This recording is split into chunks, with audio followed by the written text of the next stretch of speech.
നമ്മുടെ പരിസര പ്രദേശത്തെ ഒരു സ്കൂൾ. കഴിഞ്ഞ മാസം ആ സ്കൂളിൽ ഒരു പരിപാടി നടക്കുമ്പോൾ ഒരു പെൺകുട്ടി, വീട്ടിൽ നിന്നിറങ്ങിയ ഒരു പെൺകുട്ടി സ്കൂളിലെത്തിയില്ല.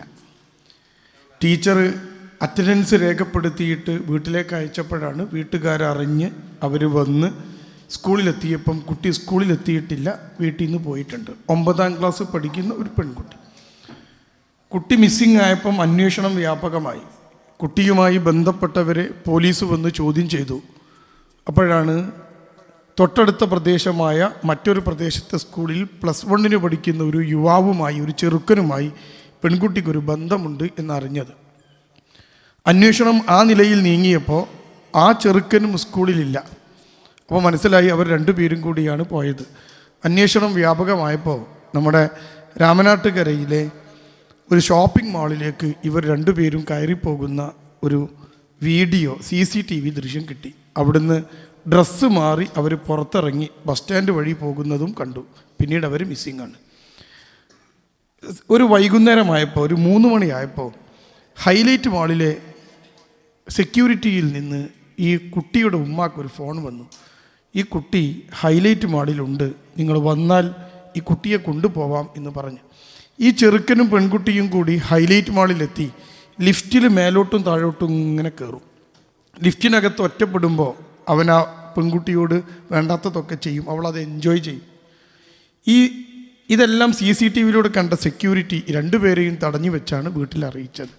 ഈ പെൺകുട്ടിയെ കൊണ്ടുവന്ന് ഈ പെൺകുട്ടിയോട് സംസാരിക്കാനിടയായപ്പോൾ ആ പെൺകുട്ടി ചോദിക്കുന്ന ചോദ്യം, അതിനെന്താ കുഴപ്പം, എന്താ പ്രശ്നം? ഇതാണ് ആ കുട്ടിയുടെ ചോദ്യം. അതിനൊക്കെ ഇപ്പം എന്താ കുഴപ്പം?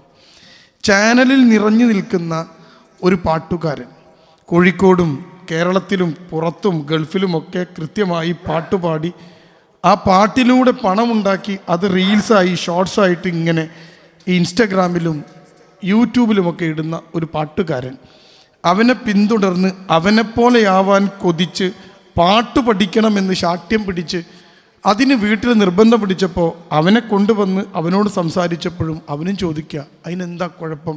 കുറേ ആൾക്കാർ ഇങ്ങനെയൊക്കെ ജീവിക്കുന്നുണ്ടല്ലോ, അതിനെന്താ കുഴപ്പം? സിനിമാ നടിയാവണം എന്ന മോഹവുമായി മേക്കപ്പും കാര്യങ്ങളുമൊക്കെയായി സിനിമാ നടിയാവണമെന്ന് ശാഠ്യം പിടിച്ചപ്പോൾ ആ കുട്ടിയോട് സംസാരിച്ചപ്പോൾ കുട്ടി ചോദിക്കുക, അതിനെന്താ കുഴപ്പം, അതിനെന്താ പ്രശ്നം? ഇഷ്ടംപോലെ ഈ അറിയപ്പെടുന്ന സിനിമാ നടന്മാർ പോലും മുസ്ലിങ്ങളുണ്ടല്ലോ, അതിനെന്താ കുഴപ്പം? കുട്ടി ചോദിക്കുന്ന ചോദ്യമാണ്. താൻ നടത്തുന്ന ബിസിനസ് ഹലാലല്ല എന്ന് കൃത്യമായി ബോധ്യപ്പെട്ടപ്പോൾ ഉമ്മ അവനെ തടഞ്ഞു വെച്ച് പറഞ്ഞു, മോനെ ഇങ്ങനെ ബിസിനസ് നടത്താൻ കഴിയില്ല, ആളുകളെ പറ്റിച്ച് പണം ഉണ്ടാക്കരുത്, നമ്മൾ ഉണ്ടാക്കുന്ന പണമെല്ലാം നമുക്ക് ഹലാലായതാവണം, ഈ ബിസിനസ് പറ്റില്ല എന്ന് പറഞ്ഞ് ആ ചെറുക്കനെ കൊണ്ടുവന്ന് സംസാരിച്ചപ്പോൾ ആ ചെറുക്കൻ ചോദിക്കുന്നു, അതിനെന്താ കുഴപ്പം, എന്താ പ്രശ്നം? എൻ്റെ മുമ്പിലിരിക്കുന്ന പ്രിയപ്പെട്ടവർ, പുതിയ തലമുറ, ഇവരൊക്കെ ചിന്തിക്കുന്ന ചിന്തയാണ് ഞാനിപ്പോൾ നിങ്ങളുമായി പങ്കുവച്ചത്. എന്താണ് ഇവിടെ യഥാർത്ഥ പ്രശ്നം? ഈ ഭൂമിയിൽ 220ഓളം രാജ്യങ്ങളുണ്ട്, 220ൽ കൂടുതൽ രാജ്യങ്ങളുണ്ട് നമ്മുടെ ഭൂമിയിൽ, ചെറുതും വലുതുമായ രാജ്യങ്ങൾ. പുഴകളും നദികളും താഴ്വരകളും ഭൂഖണ്ഡങ്ങളുമൊക്കെയായി പടർന്നു കിടക്കുന്ന 220ലധികം രാജ്യങ്ങളുണ്ട് നമ്മുടെ ലോകത്ത്. ഈ രാജ്യങ്ങളിൽ പല പല ചിന്താധാരകളും മതങ്ങളും അഭിപ്രായങ്ങളും ജീവിത രീതികളും എല്ലാം ഉണ്ട്. അതിൻ്റെ കൂടെയാണ് നമ്മൾ ചേർത്ത് വെക്കുന്ന പ്രധാനപ്പെട്ട ഒരു കാര്യമാണ് ഇസ്ലാം എന്ന് പറയുന്ന ഒരു ദീൻ, മതം. ഈ ഭൂമിയിൽ ഏറ്റവും കൂടുതൽ ആളുകൾ വിശ്വസിക്കുന്നതും ജീവിക്കുന്നതും ഇസ്ലാം എന്ന് പറയുന്ന മതത്തിൻ്റെ മൂല്യങ്ങളിൽ വിശ്വസിച്ചല്ല. ന്യൂനപക്ഷമായ ആളുകൾ മാത്രമേ ഭൂമിയിൽ മുസ്ലിങ്ങളായിട്ടുള്ളൂ, ഭൂരിപക്ഷവും മുസ്ലിങ്ങളല്ല.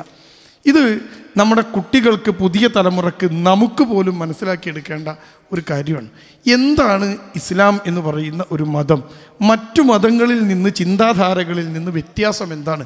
ഇത് നമ്മുടെ മക്കളെ കൃത്യമായി മനസ്സിലാക്കുന്നിടത്ത് നമ്മുടെ നിലവിലെ വിദ്യാഭ്യാസ സമ്പ്രദായവും മക്കളെ വളർത്തൽ രീതിയുമെല്ലാം പരാജയപ്പെട്ടു പോകുന്നു എന്നതാണ് നമ്മൾ അറിയേണ്ടത്. യഥാർത്ഥത്തിൽ എന്താണ് ഇസ്ലാം? ഇസ്ലാം എന്ന വാക്കിൻ്റെ അർത്ഥം, ആ വാക്കർത്ഥം തന്നെ കീഴൊതുങ്ങിയവൻ, അനുസരിച്ചവൻ, സമർപ്പിച്ചവൻ എന്നാണ്. എല്ലാം സമർപ്പിച്ചവനെ മുസ്ലിം എന്ന് വിളിക്കും, അതാണ് ഇസ്ലാം. ഇസ്ലാം മതം വിശ്വസിച്ച ആളാണ് മുസ്ലിം. എല്ലാം ദൈവത്തിൽ സമർപ്പിച്ചാൽ അയാളുടെ പേരാണ് മുസ്ലിം എന്ന്. എന്താണ് ഈ സമർപ്പണം എന്നത്? പുതിയ തലമുറയിലെ കുട്ടികളോട് നമ്മൾ പോലും അവരോട് പറഞ്ഞു കൊടുക്കേണ്ടതും നമ്മൾ വിശ്വസിക്കേണ്ടതും ഈ സമർപ്പണം എന്നാൽ എല്ലാം അള്ളാഹ്ക്ക് മുന്നിൽ അടിയറവ് വെക്കുക എന്നതാണ്. നാം എങ്ങനെ ജീവിക്കണം, എങ്ങനെ എന്ത് തിന്നണം, എന്ത് കുടിക്കണം, എങ്ങനെ ജീവിക്കണം, എന്ത് ധരിക്കണം, എങ്ങനെ ബന്ധങ്ങൾ ഉണ്ടാക്കണം, എങ്ങനെയാണ് ജീവിക്കാനുള്ള പണം ഉണ്ടാക്കേണ്ടതെല്ലാം അള്ളാഹ് എന്താണോ പറഞ്ഞു തന്നത് അത് മാത്രമേ ചെയ്യാവൂ എന്നതിൻ്റെ പേരാണ് ദീൻ എന്നത്. ഇത് നമ്മുടെ കുട്ടികൾക്ക് കിട്ടാതെ പോകുമ്പോഴാണ് ഞാൻ നേരത്തെ സൂചിപ്പിച്ച പോലെ അതിനെന്താ പ്രശ്നം എന്ന് പറയുന്ന ഒരു കാര്യം അവിടെ ഉദിക്കുന്നത്. നമുക്കെല്ലാം ചെയ്തു കൂടാ. ആ ആളുകളെ പറയുന്ന പേരാണ് മുസ്ലിം എന്ന്. നാട്ടിൽ കാണുന്ന, റീൽസിൽ കാണുന്ന, ഷോർട്സിൽ കാണുന്ന, ഭൂമിയിൽ കാണുന്ന ജീവിത രീതിയെല്ലാം നമുക്ക് പറ്റില്ല എന്നത് തന്നെയാണ് ഇസ്ലാം. നമ്മൾ എങ്ങനെ ജീവിക്കണമെന്ന് കൃത്യമായ ഒരു രൂപരേഖ റബ്ബ് സുബ്ഹാനഹു തആല നബി സല്ലല്ലാഹു അലൈഹി വസല്ലമയിലൂടെ നമുക്ക് എത്തിച്ചു തന്നു. അതേ പറ്റൂ. 1500 കൊല്ലമായി റസൂൽ സല്ലല്ലാഹു അലൈഹി വസല്ലമ ഭൂമിയിലെത്തിയിട്ട് അത്രയും കാലം ഇങ്ങോട്ട് ജീവിച്ച് 2026 ഫെബ്രുവരി 20 നിൽക്കുമ്പോഴും അതിൽ മാറ്റമില്ല. എത്ര തലമുറകൾ മാറി വന്നാലും, ജെൻ സി പോയിട്ട് ആൽഫ ജനറേഷൻ വന്നാലും ബീറ്റ ജനറേഷൻ വന്നാലും 2037 ബീറ്റ ജനറേഷൻ അവസാനിച്ച് അതിനപ്പുറത്തുള്ള ജനറേഷൻ വന്നാലും ഇസ്ലാമിൻ്റെ മതത്തിൻ്റെ തത്വങ്ങൾക്ക് മാറ്റമുണ്ടാവില്ല എന്ന് നമ്മുടെ മക്കളെയും നമ്മളെയും ബോധ്യപ്പെടുത്തുമ്പോഴാണ് ഒരു മനുഷ്യൻ ഇസ്ലാമായി മാറുക. ആ ബോധ്യം കുറഞ്ഞു പോകുന്നു നമ്മുടെ മക്കൾക്കും പുതിയ തലമുറക്കും എന്നതാണ് ഏറ്റവും പ്രധാനം. താൻ കാണുന്ന കാഴ്ചകൾ, റീൽസും ഷോർട്സും ഇൻസ്റ്റഗ്രാമും ഒക്കെ, അതൊക്കെ നിറഞ്ഞു നിൽക്കുന്ന വീഡിയോകൾ, അതൊക്കെ കണ്ട് ഇങ്ങനെ ജീവിച്ചാൽ എന്താ എന്ന് ചിന്തിച്ചു പോകുന്ന ആളുകൾ. ഇൻസ്റ്റഗ്രാമിൽ ഈ അടുത്ത് നമ്മുടെ ഇൻസ്റ്റഗ്രാം ചർച്ച ചെയ്തുകൊണ്ടിരിക്കുന്നത് ഒരു പെണ്ണിൻ്റെ കരച്ചിലാണ്.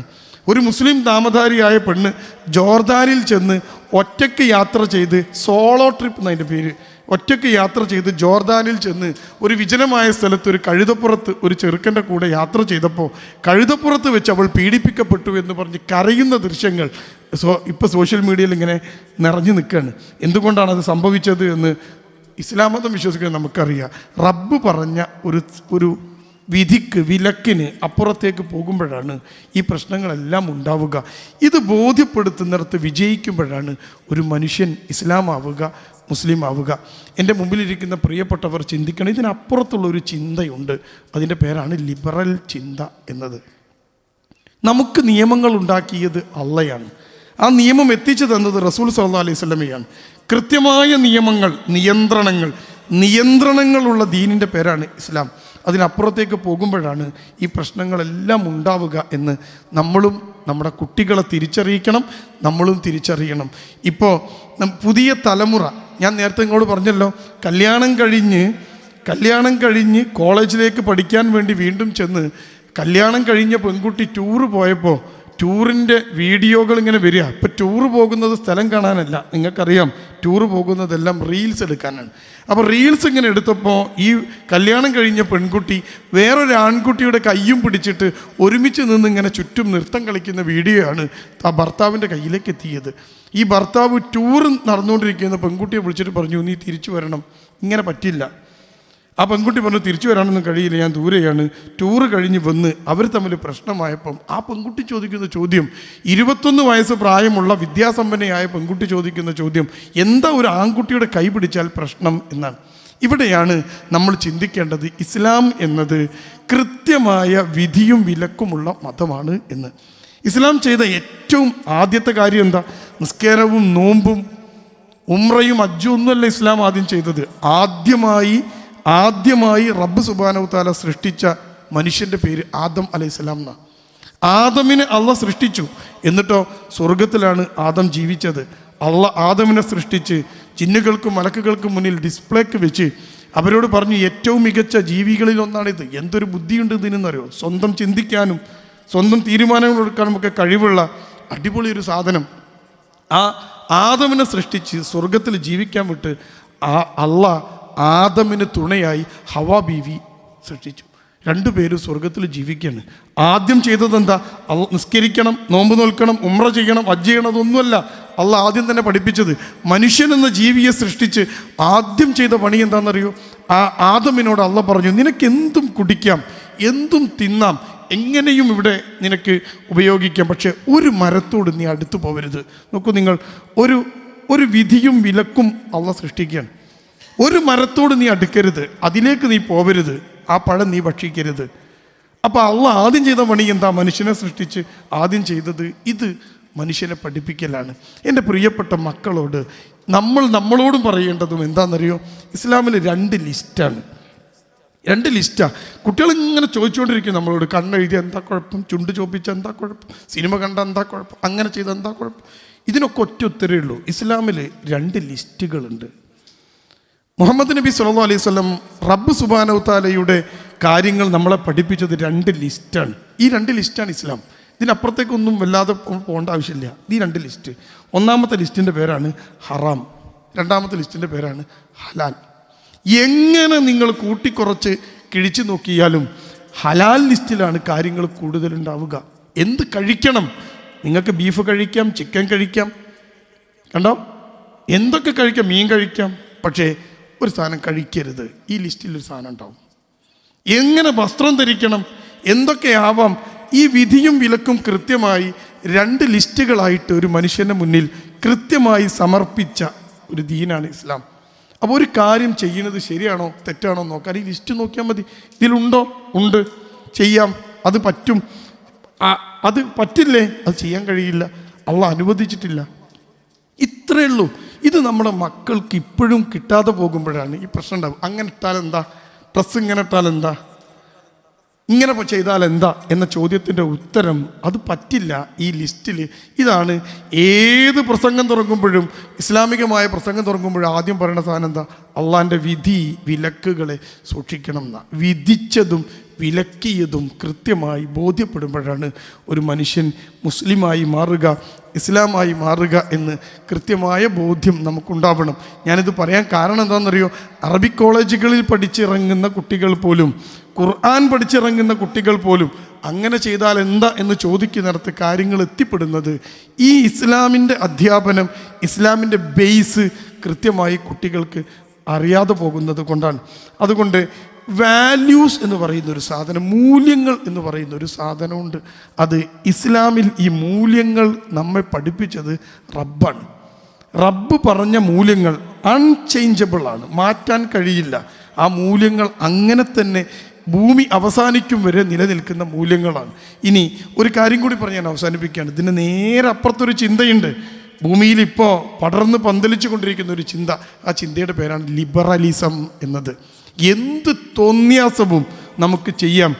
എൻ്റെ ശരി എൻ്റെ മാത്രം ശരിയാണ്, എൻ്റെ തെറ്റ് എൻ്റെ മാത്രം തെറ്റാണ്, എൻ്റെ മൂല്യങ്ങൾ ഞാൻ മാത്രം സൃഷ്ടിക്കുന്ന മൂല്യങ്ങളാണ് എന്ന് കൃത്യമായിട്ട് മനുഷ്യരെ പഠിപ്പിച്ച് എന്തും നിങ്ങൾക്ക് ചെയ്യാം, ഈ ഭൂമിയിൽ ജീവിതം ആനന്ദിച്ച് ആസ്വദിച്ച് തീർക്കാനുള്ളതാണ് എന്ന് കൃത്യമായി മനുഷ്യനെ ഉത്ബോധനം ചെയ്തുകൊണ്ട് ഒരു വശത്ത് ക്യാമ്പസുകൾക്കകത്ത്, സ്കൂളിൽ, കോളേജിൽ, എൻജിനീയറിംഗ് കോളേജിൽ, മെഡിക്കൽ കോളേജിൽ ചെറുപ്പക്കാർ കൂടുന്നിടത്തൊക്കെ ഇതിങ്ങനെ പറഞ്ഞുകൊണ്ടിരിക്കുന്നു. നിങ്ങൾ പാടൂ, ആടൂ, ഡാൻസ് കളിക്കൂ, ഇതാണ് ജീവിതം, എന്നിട്ട് അടിച്ചു പൊളിക്കട്ടെ, ആസ്വദിക്കട്ടെ. മലപ്പുറം ജില്ലയിലെ മുസ്ലിം ഭൂരിപക്ഷം പ്രദേശമായ ഒരു സ്ഥലത്ത് ഒരു സ്കൂളിൽ, ഒരു ഗേൾസ് സ്കൂളിൽ ഓണാഘോഷ പരിപാടി നടക്കുകയാണ്. സ്റ്റേജിൽ മുഴുവൻ ആളുകൾ പാട്ടുപാടുക, ഓണാഘോഷമാണ്. സാരി ഉടുത്ത് മുസ്ലിം കുട്ടികൾ തട്ടമിട്ട് മക്കനയിട്ട് ആ കുട്ടികൾ മുഴുവൻ ആടുകയാണ്. സോഷ്യൽ മീഡിയയിൽ വൈറലായ അതിൻ്റെ ഹെഡിങ് എന്താണെന്നറിയോ? ആസ്വദിക്കട്ടെ നമ്മളെ മക്കൾ. ആരാ നമ്മുടെ മക്കൾ? ഇവർ ഡാൻസ് കളിക്കുകയാണ് ഓണാഘോഷിച്ചിട്ട്. അപ്പോൾ നമ്മൾ ചോദിക്കാൻ എന്താ കുഴപ്പം? ഓണല്ലേ, ആഘോഷിക്കണ്ടേ, ചെറുപ്പക്കാരല്ലേ, കുട്ടികളല്ലേ, ആസ്വദിക്കണ്ടേ? അവിടെയാണ് നമ്മൾ പറയേണ്ടത് ഇതിനെല്ലാം റബ്ബ് എന്താണോ പറഞ്ഞത് ആ വിലക്കിനപ്പുറത്തേക്ക് കിടക്കുമ്പോൾ അയാൾ മതത്തിൻ്റെ അതിർത്തിക്ക് അപ്പുറത്തേക്ക് പോകും. അപ്പോൾ മതത്തിൽ നിന്ന് പുറത്തേക്ക് പോകുന്നൊരവസ്ഥയുണ്ടാകുമെന്ന് ഈ തലമുറയെ, ഈ ആളുകളെ ബോധ്യപ്പെടുത്തുക എന്നത് ഏറ്റവും വലിയ ഒരു ദൗത്യമാണ് എന്ന് നമ്മൾ തിരിച്ചറിയണം.